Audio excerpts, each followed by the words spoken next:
जिल्लापालको कार्यालय आगरे गर्जिले शह शह महिला।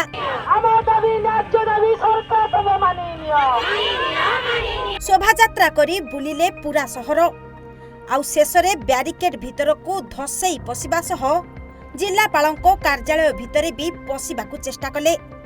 हेले एते परे भी जिल्लापाल आसिलेनी कि डकई पठैलेनी महिला माननकू। बाध्य होई निज अभियोग धरी मुख्य रास्ता बंद करी रास्ता मझिरे चेका पकई बसिले प्राय 3000 महिला। महिलांकर एमिति उग्र रूप देखि पहुंचिले पुलिस। बहु बुझासुझा परे शांतिपूत भावरे निज दाबी जिल्लापालंकु जणैथिले सेमाने।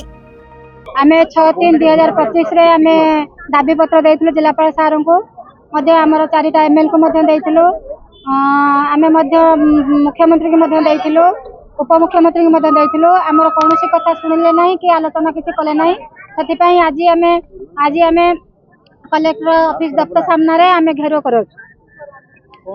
कोन सब प्रमुख दाबी रहछि आपन मन? हमर 10 गोटी प्रमुख दाबी अछि। प्रथम दाबी हैला रिस्ट्रक्चरिंग न करी हम बाइल अनुसार पुनर्गठन करा जाई निर्वाचित करा जाऊ। द्वितीय कथा हैला जे हमर म्युनिसिपालिटी आ एनएसी म्युनिसिपालिटी जो मा माने अछंती सेमानकु 60 वर्ष 65 वर्ष परिला पर सेमानकु मासिक 10,000 टका पेंशन करा जाऊ। एमिति हमर 10 दफा दाबी अछि। से 10 दफा दाबी आज आमे 10 दफा दाबी नै के आज आमे आसीचु। जदि हमर दाबी पूर्ण न हुए आमे राज रास्ता रे उलाइबन। हो आज्ञा भद्रक जिल्लापालको कार्यालय सम्मुखरे हजार हजार ईसी सदस्या विक्षोभ प्रदर्शन करछंती।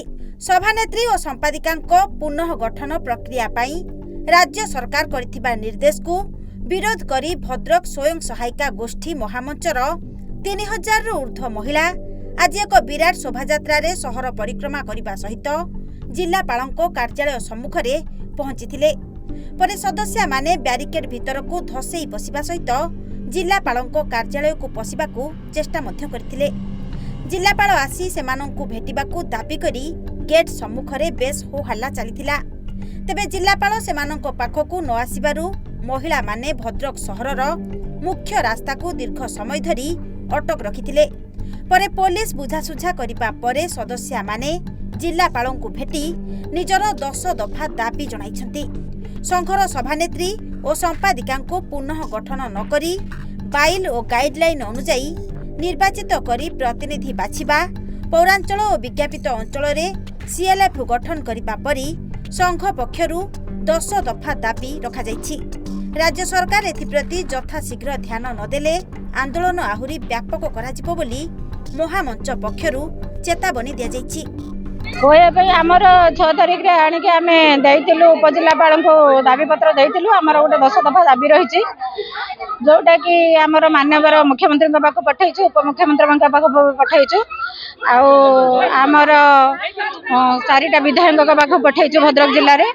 किंतु हम संगे केही आलोचना कलेनी। तेणु आज आमे रैली बाहर करके आसीचु गांधी पड़ियारू आउ एठी अनिर्दिष्ट काल पई धारणा रे बसिबु जे पर्यंत निजे कलेक्टर आसी के हमर किछि हमर दाबी पत्र न नैचंती से पर्यंत हमें एठी धारणा रे बसिबु।